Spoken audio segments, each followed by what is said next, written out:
अब हम यहाँ पर जो यूनिट 2 देखते हैं, गणित शिक्षण सिद्धांत और शिक्षण विद्या, जो कि काफ़ी इंपॉर्टेंट आपकी यूनिट है गणित शिक्षण की। इसका जो पहला इंपॉर्टेंट क्वेश्चन बन सकता है वो है गणित अधिगमकर्ता या सीखने वाला और उसके प्रकार। गणित के अधिगमकर्ताओं में किस किस तरह के अधिगमकर्ता होते हैं, यानी कि किस तरह के लर्नर होते हैं, वो आपसे पूछा जा सकता है। जैसे यहाँ पर फर्स्ट है क्रियाशील अधिगमकर्ता। एक प्रकार से आप समझ जाइए कि यहाँ पर स्टूडेंट्स के टाइप जो अधिगम करता है बालक, उनके प्रकार यहाँ पर आप देखने वाले हैं कि गणित किस तरह से सीखते हैं। कुछ बच्चे क्रियाशील अधिगम करता होते हैं जो कि मेनली समूह में कार्य करना पसंद करते हैं और उस समूह में वो बहुत अधिक क्रियाशील होते हैं। उनके जो शारीरिक या मानसिक है वो काफ़ी उच्च श्रेणी के होते हैं। इसी तरह जो विमर्शी अधिगम करता आते हैं, ये विचार और चिंतन ज़्यादा से ज़्यादा करते हैं। प्रत्येक घटना में पहले विचार करते हैं और फिर उस पर कार्य करते हैं। तो चिंतन एवं तर्क का सहारा लेकर ये अपनी योजना को तैयार करते हैं, जिन्हें हम विमर्शी अधिगमकर्ता कहते हैं। इनका मानसिक स्तर भी उच्च होता है। ओके, एंड नेक्स्ट है समग्रतावादी एवं अनुभवी अधिगमकर्ता। ये किसी भी वस्तु को, घटना को एकदम समग्र रूप में देखते हैं। समग्रतावादी एवं अनुभवी अधिगमकर्ता फिर समूह में देखने के बाद, यानी समग्र रूप में देखने के बाद, फिर सूक्ष्मता से एक एक चीज़ का अध्ययन करते हैं। एंड नेक्स्ट है चाक्षुष माध्यम प्रयोगी एवं शाब्दिक माध्यम प्रयोगी अधिगमकर्ता। तो कुछ स्टूडेंट आपने देखे होंगे कि वो चार्ट, चित्र और ग्राफ के माध्यम से चीज़ों को, कॉन्सेप्ट को समझते हैं और दूसरी तरफ विचारों को समझते हैं। तो यहाँ पर आप समझ ही पा रहे हैं, चाक्षुष माध्यम प्रयोगी यानी कि आंखों से चार्ट, आरेख, चित्र को देखकर चीज़ों को समझते हैं, और शाब्दिक माध्यम प्रयोगी यानी कि जो दूसरों के विचारों को भाषाई वर्णन के रूप में यदि व्यक्त किया जाता है तो वो उससे समझते हैं। तो यहाँ पर शाब्दिक माध्यम प्रयोगी और चाक्षुष माध्यम प्रयोगी अधिगमकर्ता आप समझ गए होंगे। नेक्स्ट है संवेदी एवं आत्म प्रश्न अधिगमकर्ता। तो ये अधिगमकर्ता मेनली उन चीज़ों को पसंद करते हैं जो वास्तविक जगत से संबंधित है, यानी जिन्हें वो देख पा रहे हैं, महसूस कर पा रहे हैं। केवल मूर्त ज्ञान में ज़्यादा अधिक विश्वास करते हैं ये। तो यहाँ पर हमने 5 प्रकार देख लिए। पहला है क्रियाशील अधिगमकर्ता, दूसरा है विमर्शी अधिगमकर्ता, तीसरा है समग्रतावादी एवं अनुभवी अधिगमकर्ता, चौथा है चाक्षुष माध्यम प्रयोगी एवं शाब्दिक माध्यम प्रयोगी अधिगमकर्ता, और पांचवा है संवेदी एवं आत्म प्रश्न अधिगमकर्ता। तो गणित अधिगमकर्ता या गणित सीखने वाले के प्रकार आप समझ गए होंगे। फिर इनको समझना कैसे है, तो आयु एवं परिपक्वता के आधार पर, शारीरिक एवं मानसिक, बुद्धि, रुचि, अवधान, ये सारी चीज़ों के आधार पर हम सीखने वाले यानी विद्यार्थी को समझ सकते हैं, जो कि उतना इंपॉर्टेंट नहीं था। एंड नेक्स्ट है सीखने की प्रक्रिया को समझना। तो ये 2 चीज़ आप याद रखिए, सीखने की प्रक्रिया की 2 मेन विशेषताएं होती हैं, एक निरंतरता और एक सार्वभौमिकता। ये प्रश्न पूछा जा चुका है PYQ में। और सीखने के लिए यहाँ पर कुछ मेन शर्तें दी हुई हैं जिससे क्वेश्चन बन सकता है। पहली शर्त ये है कि सीखने वाले की अभिप्रेरणा, यानी कि सीखने के लिए उसको तैयार होना चाहिए। दूसरी शर्त ये है कि बहु अनुक्रिया करना और प्रयास एवं त्रुटि करना, यानी कि बच्चा एकदम प्रयास करते रहना चाहिए, भले ही उससे गलती हो रही हो लेकिन उसे प्रयास करते रहना है। और तृतीय शर्त है पुनर्लंबन, जिसे हम रीइंफोर्समेंट भी कहते हैं। यानी कि बच्चा यदि कोई किसी वर्क को सफलतापूर्वक कर रहा है और उसे हम पुनर्बलन देते हैं, या उसे एक पुनर्बलन प्राप्त हो जाता है, यानी कि उसे हम रिस्पॉन्स दे देते हैं कि हाँ बेटा तुम अच्छा कर रहे हो, तो तब उस अनुक्रिया को वो पुनः दोहराना चाहेगा और वो उसी उत्साह के साथ दोबारा उस समस्या का समाधान करना चाहेगा, उस कार्य को करना चाहेगा। तो तीसरी शर्त है पुनर्बलन, और चौथी शर्त है अभ्यास। अभ्यास आप समझ ही गए होंगे कि किसी कार्य को एक बार करना हम सीख लेते हैं तो पुनः ना करें तो हम उसे भूल जाते हैं, तो बार बार हमें अभ्यास उसमें करते रहना है ना। तो ये थे 4 शर्तें जो कि एक सीखने वाले के लिए होनी है। एक बार फिर हम रिवाइज कर लेते हैं। फर्स्ट शर्त थी सीखने वाले की अभिप्रेरणा, सीखने के लिए तैयार होना। दूसरी शर्त थी बहु अनुक्रियाएं करना, प्रयास एवं त्रुटि करना। तीसरी थी पुनर्बलन, चौथी थी अभ्यास। ओके, एंड आगे हम देखें तो यहाँ पर हम देखें तो स्किनर के अनुसार सीखना व्यवहार में उत्तरोत्तर सामंजस्य की प्रक्रिया है, और गिलफोर्ड ने व्यवहार के कारण व्यवहार में परिवर्तन ही कहा है। ये दोनों परिभाषाओं को आपको बिल्कुल याद कर लेना है कि स्किनर ने कौन सी कही है और गिलफोर्ड ने कौन सी कही है। ये आपका बाल विकास के भी क्वेश्चन पेपर में इस तरह का क्वेश्चन आया था 2024 में, एंड गणित शिक्षण से भी इससे प्रश्न बन सकता है। एंड नेक्स्ट जो PYQ है 2025 में, इससे प्रश्न बना था गणित सीखने की प्रक्रिया में सीखने वाले और सिखाने वाले की भूमिका क्या होती है। तो यहाँ पर सबसे पहले हम छात्रों के रूप में गणित का सीखना सिखाना यानी अधिगम, या छात्रों की सहभागिता के रूप में भी हम इन्हीं पॉइंट्स को लिख सकते हैं कि प्रेरणा के रूप में, समस्या का समाधान खोजने में, खेलों की अधिकता में और आदर्शों का प्रभाव में शिक्षक की सहभागिता इसमें मिलती है। प्रश्न पूछना और रुचिपूर्ण सीखना, ये छात्र की सहभागिता हो गई। एंड अब हम शिक्षक की सहभागिता देखें तो शिक्षक की सहभागिता में प्रेरणा प्रदान करना, शैक्षिक वातावरण का निर्माण करना, इस तरह अनुकूल समस्या उत्पन्न करना, खेलों का सामान्य स्थान, अधिगम सामग्री का उपयोग करना, मनोरंजन विधि का उपयोग करना और जीवन से संबंध करना और पाठ्यवस्तु को ज्ञान प्रदान करना। तो ये थे शिक्षक की भूमिका और छात्र की भूमिका गणित के अधिगम में। एंड आई होप कि ये आप ना समझ गए होंगे। अब हम देखते हैं गणित सीखने एवं शिक्षण की त्रुटियां कौन कौन सी होती हैं। एंड आपसे इस तरह से 4 नंबर में इसमें प्रश्न बन सकता है कि छात्रों द्वारा की जाने वाली गणित की कोई 2 त्रुटियों को बताइए, जो कि आप इजीली लिख सकते हैं, बट आप यहाँ पर देख लीजिए कि किस तरह से छात्र जो है वो त्रुटि करते हैं।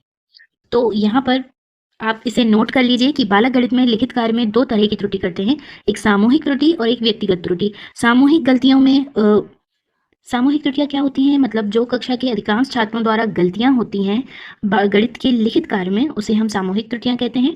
और व्यक्तिगत त्रुटियों में ऐसी त्रुटियाँ आ जाती हैं जिसे बालक अलग-अलग करते हैं, यानी एक बालक कुछ होगा, जैसे गुणा में ही गलतियाँ आती हैं, बाकी सब बालक सही हैं, लेकिन उसे कुछ स्पेशल कॉन्सेप्ट में गलतियाँ आ रही हैं, तो वो व्यक्तिगत त्रुटि कहलाती है। तो व्यक्तिगत त्रुटि में फिर सैद्धांतिक अशुद्धियाँ आ जाती हैं, गणनात्मक अशुद्धियाँ आ जाती हैं। एंड प्राथमिक स्तर पर गणित की त्रुटियाँ क्या होती हैं, ये भी आप यहाँ से देख लीजिएगा। तो यहाँ पर इजीली बताई गई है कि जो कुछ बालक होते हैं वो सूत्र लिखने में त्रुटि कर देते हैं, जैसे कि औसत के सूत्र में यहाँ पर ऊपर नीचे कर देना। एंड सेकंड त्रुटि कौन सी होती है कि कुछ बालक सूत्र तो सही लिखते हैं, लेकिन प्रश्न में दिए गए मानों के अनुसार सही सूत्र का इस्तेमाल नहीं करते हैं और गलत उत्तर की ओर चले जाते हैं। तीसरी त्रुटि ये होती है गणना करने में। तो इन सभी त्रुटियों के नियंत्रण के उपाय भी आपसे पूछे जा सकते हैं। तो दंड या भय से हमें बच्चों को नहीं सिखाना है। सबसे अच्छा रचनात्मक उपाय ये है कि बालकों को आगे बढ़ने और विकास करने के लिए हम प्रेरित करें। इस तरह से आपको पॉजिटिव वर्ड इसमें लिख देना है। त्रुटि नियंत्रण के समय शिक्षक अथवा अभिभावक द्वारा बालकों को बार-बार टोका ना जाए, बल्कि उनको उनकी गलतियों को सिखाने का प्रयास किया जाए। प्राथमिक और पूर्व प्राथमिक विद्यालय में बालकों के सीखने एवं आगे बढ़ने के लिए विभिन्न प्रकार के क्रिया साधन और उपकरणों का यूज़ किया जाए। ओके, तो इस तरह से आप 2-3 पॉइंट्स लिख सकते हैं जितने मार्क्स में आपसे क्वेश्चन पूछा जा रहा है ना? इसके बाद हम देखते हैं गणित सीखने एवं सिखाने की विधियाँ कौन-कौन सी होती हैं।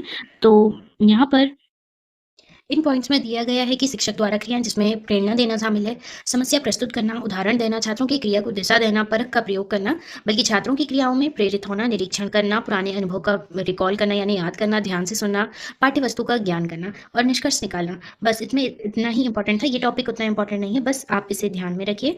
एंड इसके बाद जो मेन चीज़ आती है जिसे आपको याद करना है, वो है गणित शिक्षण की विधियाँ, जिसमें हम आगमनात्मक और निगमनात्मक विधियाँ देखते हैं। आगमन विधि जिसे हम इंडक्टिव मेथड कहते हैं, तो इसमें छात्रों को स्वयं नियम एवं सिद्धांत की खोज करने का अवसर मिलता है।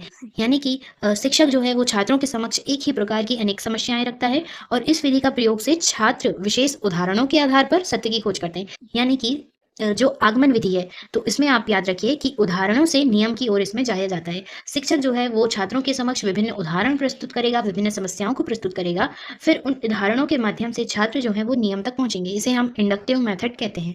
ओके, एंड इसके बाद इसकी जो प्रक्रिया है वो किस तरह से है, तो आवश्यक उदाहरण प्रस्तुत करना, फिर दूसरा संभावित नियम निष्कासन करना यानी निरीक्षण करना, फिर तीसरा आ जाएगा नियमों की सत्यता निर्धारित करना, नियमों की सत्यता की पुष्टि करना। तो आवश्यक उदाहरण प्रस्तुत करना, निरीक्षण करना, सामान्यीकरण करना और परीक्षण करना। तो आप बिल्कुल इसी तरह से अपना आंसर दीजिएगा इन 4 पॉइंट्स में, अगर आपसे पूछा जाता है तो। अगर आपसे 5 नंबर में इससे क्वेश्चन आता है तो आप डिटेल में इसी तरह लिखेंगे। अगर आपसे 3 अंक में प्रश्न पूछा जाता है तो पहले आप आगमन विधि को बताएंगे, डिफाइन करेंगे 2-3 लाइन में, एंड फिर उसकी प्रक्रिया को आप लिख देंगे। और आप चाहें तो फिर इसके लाभ यानी कि इसके गुण को, महत्व को, दोष को भी शामिल कर सकते हैं अपने सुविधा के अनुसार, किस तरह से आप टाइम अपना मैनेज करते हैं एग्जाम में। तो इसके आगमन विधि के महत्व भी आप इसमें ध्यान रखिएगा कि विधि में छात्र अधिक चैतन्यता प्रदर्शित करते हैं, स्वयं ही अपने परिश्रम के आधार पर सामान्य नियमों की खोज करते हैं, विधि वैज्ञानिक पद्धति पर आधारित है और छात्रों में आत्मविश्वास की इससे वृद्धि होती है और शिक्षण की श्रेष्ठ विधि है। ये इसके महत्व हो गए। बात करें अब इसके गुणों की, तो इस विधि से जो ज्ञान प्राप्त होगा वो स्थायी होगा, क्योंकि उदाहरणों से नियम की ओर जाया जा रहा है। तार्किक विचार निर्णय शक्ति का विकास होगा। मनोवैज्ञानिक विधि है, सूक्ष्म बुद्धि एवं सूझ की वृद्धि होगी। विधि द्वारा आसानी से नियमों का निर्माण किया जा सकता है और विधि द्वारा छात्र की रुचि का विकास होता है और प्रयोग से छात्र सदैव नवीन ज्ञान प्राप्त करने के लिए उत्सुक बना रहेगा। तो ये है आगमन विधि के गुण। अब इसके दोष क्या है, दोष भी आपको पता होना चाहिए। तो इसमें ये रहता है कि अधिक समय में कम ज्ञान प्राप्त होता है और इस विधि द्वारा प्राप्त ज्ञान क्रमबद्ध नहीं होता है, क्योंकि उदाहरणों से विभिन्न चरणों से जूझते हुए छात्र जो हैं वो नियम की ओर पहुंचते हैं। कभी-कभी इसके निर्णय भी अशुद्ध होते हैं और अप्रशिक्षित शिक्षक इस विधि का प्रयोग नहीं कर पाते हैं। तो ये थे इसके प्रमुख दोष। तो आपको आगमन विधि क्या है, इसकी प्रक्रिया क्या है, महत्व, गुण और दोष, इन सारी चीज़ों को ध्यान में रखना है। एंड आई होप कि इसमें आप क्विकली अच्छे से समझ गए होंगे जैसा मैंने बताया। एंड अब हम देखते हैं निगमन विधि। एंड आपको अगर जितने टॉपिक हम इसमें समझ रहे हैं उसमें से कोई एक स्पेसिफिक टॉपिक आपको समझ में नहीं आ रहा है, आप उसे अलग से डिटेल में समझना चाहते हैं, तो वो भी आप कमेंट करके बता सकते हैं। तो निगमन विधि आगमन विधि की बिल्कुल पूरक है, यानी उस विधि आगमन विधि में उदाहरणों से नियम की ओर जाया जा रहा था, जबकि यहाँ निगमन विधि में नियमों से उदाहरणों की ओर जाते हैं। यानी कि छात्रों को पहले ही नियम बता दिए जाते हैं और उसे समझाया जाता है, फिर इसके बाद समस्या का समाधान करने में नियमों का डायरेक्टली प्रयोग करके छात्र मतलब यूज़ करते हैं। जैसे कि आप नॉर्मली मैथ्स में करते आ रहे हैं, नियम आपको पहले ही पता होते थे, बस आप क्वेश्चन में उन्हें अप्लाई करते थे, यानी विभिन्न उदाहरणों में आप उनका प्रयोग करते थे। इसके बाद इसकी प्रक्रिया बहुत ही ईज़ी है। इस विधि में नियम या सूत्र पहले लिखा जाता है, फिर उसमें प्रत्येक पद में मान रख दिए जाते हैं और गणना के पश्चात परिणाम ज्ञात कर लिया जाता है। उदाहरण के रूप में भी आप अपने पसंद के अनुसार उदाहरण दे सकते हैं। निगमन विधि के महत्व की हम बात करें तो यहाँ पर कुछ मेन महत्व हैं। जैसे इसमें इस विधि का प्रयोग अल्पायु के छात्रों के लिए काफ़ी महत्वपूर्ण साबित होता है। समय के अभाव की दशा में इस विधि का प्रयोग होता है। यदि नियम की खोज करने की क्रिया लंबी है, तब भी इस विधि का प्रयोग किया जाएगा। एंड जब छात्र आगमन विधि से नियम और परिभाषाओं की खोज कर लेते हैं, तो उसका पुष्टिकरण निगमन विधि के द्वारा किया जाता है। तो ये पॉइंट आप ध्यान रखिएगा। और कुछ आवश्यक नियमों को इस विधि के द्वारा छात्रों को याद कराया जाता है। इसी तरह इसके गुण में आ जाएंगे, नवीन समस्याओं का समाधान इस विधि से किया जाता है, क्रमबद्ध ज्ञान प्राप्त होता है, छात्रों को अधिक परिश्रम करना नहीं होता है, निगमन विधि द्वारा कम समय में छात्र अधिक ज्ञान प्राप्त कर लेते हैं। यह विधि उपयुक्त तथा संक्षिप्त होती है, क्योंकि प्रश्न का हल एक सूत्र के आधार पर होता है, प्राप्त निष्कर्ष शुद्ध और अंतिम होते हैं। तो यहाँ से आपने गुण देखा। दोष की हम बात करें तो उत्तम नहीं है ये, प्राप्त ज्ञान स्थायी नहीं होता है, समझने में कठिनाई जाती है और आत्मविश्वास दुर्बल होता है, आत्मविश्वास की वृद्धि नहीं होती है इसमें, मानसिक शक्ति का कोई विकास नहीं हो पाता है, स्वतंत्रतापूर्वक इस विधि का प्रयोग नहीं हो सकता। अब इन दोनों में अंतर पूछा जाता है एग्जाम में, तो बिल्कुल आप याद कर लीजिएगा। एंड आई होप कि इतना समझने के बाद आप अब आसानी से इनके अंतर को याद कर सकते हैं। तो यहाँ पर आप देख सकते हैं ये कुछ अंतर दिए हुए हैं एंड आई होप कि आपको टेक्स्ट यहाँ पर प्रॉपर दिख रहा होगा। तो आप इन अंतर को याद कर लीजिएगा। ओके, टोटल 7 अंतर है, आप इन्हें नोट करके याद कर लीजिए, क्योंकि ये एग्जाम में बिल्कुल पूछा जाता है। पीवाईक्यूज आप देख लीजिए कि बहुत बार पूछा जा चुका है। विशिष्टीकरण एवं सामान्यीकरण क्या है होता है, तो यहाँ मैं आपको एक शब्द में बता दूं। विशिष्टीकरण वो होता है कि जब आप पहली बार किसी एक कॉन्सेप्ट को देखते हैं तो वो आपको विशिष्ट लगता है, फिर जब आप उसे समझ लेते हैं, उस पर प्रयोग कर लेते हैं एंड कई बार आपने उसे पढ़ लिया है, तो वो आपके लिए कॉमन हो जाता है। मैं सिंपल लैंग्वेज में आपको बता दी हूँ एंड आई होप कि आप समझ गए होंगे कि what is specification and generalization method, because इससे उतना क्वेश्चन नहीं बनता है। बस आप ध्यान रखिए, विशिष्टीकरण यानी एक कोई कॉन्सेप्ट जो आपके लिए नया हो, इन सामान्यीकरण जिसे आपने पढ़ के बस अब ऐसा कि वो आपके लिए कॉमन हो गया हो। जैसे आप किसी जगह में गए, वहाँ आपने पहली बार सुनी कि वहाँ एक घंटी बजती है, तो आपके लिए वो विशिष्ट था क्योंकि आपको उसके बारे में नहीं पता था। फिर जैसा आपने डेली देखने लगा, हाँ यहाँ इतने टाइम में डेली घंटी बजती है, तो ये चीज़ आपके लिए सामान्यीकरण हो गई। तो यहाँ पर विशिष्टीकरण और सामान्यीकरण की अवधारणा आप समझ गए होंगे। एंड नेक्स्ट है गणित शिक्षण के सिद्धांत कौन कौन से होते हैं। तो यहाँ पर उद्देश्य निर्धारण का सिद्धांत है, क्रियाशीलता का सिद्धांत है, रुचि का सिद्धांत है, जीवन से संबंध का सिद्धांत है और सह संबंध का सिद्धांत है। और बस आप इतना 5 सिद्धांतों के नाम याद रख लीजिए, किसी भी नंबर के क्वेश्चन में पूछा जाता है तो आप इजीली लिख सकते हैं। एंड आई होप कि मुझे ऐसा लगता है कि आप इसमें लिख सकते हैं अंदर। ओके, समझ पा रहे होंगे कि मैं क्या कहना चाह रही हूँ। एंड नेक्स्ट है गणित शिक्षण के मनोवैज्ञानिक सिद्धांत। इससे पहले जो हमने देखा था वो गणित शिक्षण के कॉमन सिद्धांत थे, जिसमें आपका रुचि का सिद्धांत, उद्देश्य निर्धारण का सिद्धांत, बाल केंद्रिता का सिद्धांत आ गए थे। मनोवैज्ञानिक सिद्धांत में अभिप्रेरणा, मनोरंजन, तत्परता, पुनर्बलन, सृजनात्मकता का सिद्धांत आ जाएगा।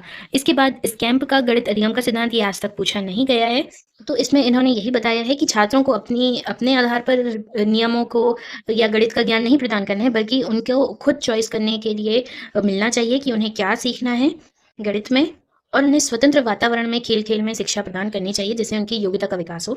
बस ये है पियाजे के गणित अधिगम का सिद्धांत। तो इसमें आप पॉइंट्स याद रखिए कि इन्होंने करके सीखने को ज़्यादा बल दिया है और यहाँ पर कुछ अधिगम के सिद्धांत दिए हुए हैं जो कि हमें पियाजे के अधिगम सिद्धांत के अंतर्गत देखने को मिलता है। कुछ संकल्पनाएं जिसमें आती है जैविक परिपक्वता, यानी कि पियाजे के अनुसार विकास के लिए जैविक परिपक्वता आवश्यक होती है। जब तक कि शरीर परिपक्व नहीं आएगा तो वो उसके व्यवहार करने में भी असमर्थता होगी। और नेक्स्ट है भौतिक वातावरण के साथ अनुभव। तो मनोविज्ञान में बालक के ज्ञानेंद्रिय और गत्यात्मक कौशल का विशेष महत्व होता है। बच्चा जो है वो प्रयत्न करके, भूल करके, पुनर्बलन, अभ्यास, विलोपन, अंतःक्रिया के द्वारा ही सीखता है, जिससे उसका आगे विकास होता है। एंड सामाजिक वातावरण के साथ अनुभव की हम बात करें तो समाज के वातावरण के साथ जब तक कि वो इंटरेक्ट नहीं करेगा तो उसका विकास नहीं होगा। संतुलन की हम बात करें तो जब तक कि जैविक परिपक्वता भौतिक वातावरण के साथ अनुभव और सामाजिक वातावरण के साथ अनुभव में समन्वय स्थापित नहीं होगा तब तक कि यह प्रक्रिया सफलतापूर्वक संपन्न नहीं होगी विकास की। और अनुकूलन में दो मुख्य क्रियाएं होती हैं। ये पिछले बार ऑब्जेक्टिव में पूछा गया है कि अनुकूलन की दो क्रियाओं को आप बताइए, तो इसमें आत्मसातीकरण और व्यवस्थापन आता है। Okay, assimilation and accommodation. तो ये पियाजे का सिद्धांत है, काफी महत्वपूर्ण है। आपको एक नोट लिखने को भी आ सकता है, इस तरह से ऑब्जेक्टिव भी बन सकते हैं किसी भी पॉइंट से, तो ये आप ध्यान रखिएगा। अनुकूलन की दो क्रियाएं आत्मसातीकरण और व्यवस्थापन होती हैं। आत्मसातीकरण में क्या होता है, मतलब कि जब तक कि वो बाह्य ज्ञान को अपने पूर्व अनुभवों या जो उसके पास ज्ञान का भंडार है उसके साथ छानबीन करके वो उसे एक्सेप्ट नहीं कर लेगा बाहर के ज्ञान को, तब तक कि वह सामंजस्य नहीं कर पाता है। जैसे कि अगर उसने कुछ देखा तो उसने बोला क्या था इसमें, क्या भरा था, तो उत्तर होगा कि पानी था, आधा ग्लास भरा है, तो तब वो समझा कि हाँ, 1/2 पानी भरा हुआ है।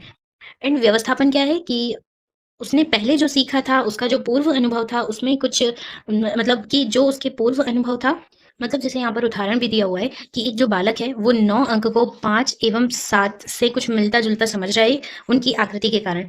लेकिन 9 से उनकी तुलना करने पर अपनी कल्पना में जब वो सुधार कर लेता है कि नहीं, 9 अंक अलग है, 5 और 7 अंक अलग-अलग हैं, तब उसका ये कल्पना में सुधार करना व्यवस्थापन कहलाता है। आत्मसातकरण में वो बाहर की चीज़ को यानी कोई नए ज्ञान को सिर्फ सीख रहा है। व्यवस्थापन में अपने जो पूर्व अनुभव हैं, उन पर वो सुधार करता है। बस ये था। एंड नेक्स्ट है वाइगॉत्स्की का सीखने का सिद्धांत। तो यहाँ पर वाइगॉत्स्की ने बताया है कि सीखने की प्रक्रिया विकास पर आधारित होती है। एंड एक जो महत्वपूर्ण चीज़ जो वाइगॉत्स्की के सिद्धांत में ही हमें देखने को मिलती है वो ये कि वाइगॉत्स्की अधिगम की प्रक्रिया में संस्कृति का महत्वपूर्ण योगदान मानते हैं। तो संस्कृति के साथ इन्होंने अधिगम को जोड़ा है और जो सीखने की प्रक्रिया है उसको विकास पर आधारित बताया है। बस इसमें इतना ही था। सो यहाँ पर हमारी जो सेकंड यूनिट है वो कंप्लीट होती है एंड आई होप कि आपको ये अच्छे से समझ में आ गई होगी। कोई भी डाउट आता है तो आप कमेंट सेक्शन में पूछ सकते हैं एंड इनमें से किसी भी टॉपिक को आपको डिटेल में समझना है तो वो भी आप ज़रूर बताइएगा। एंड जितना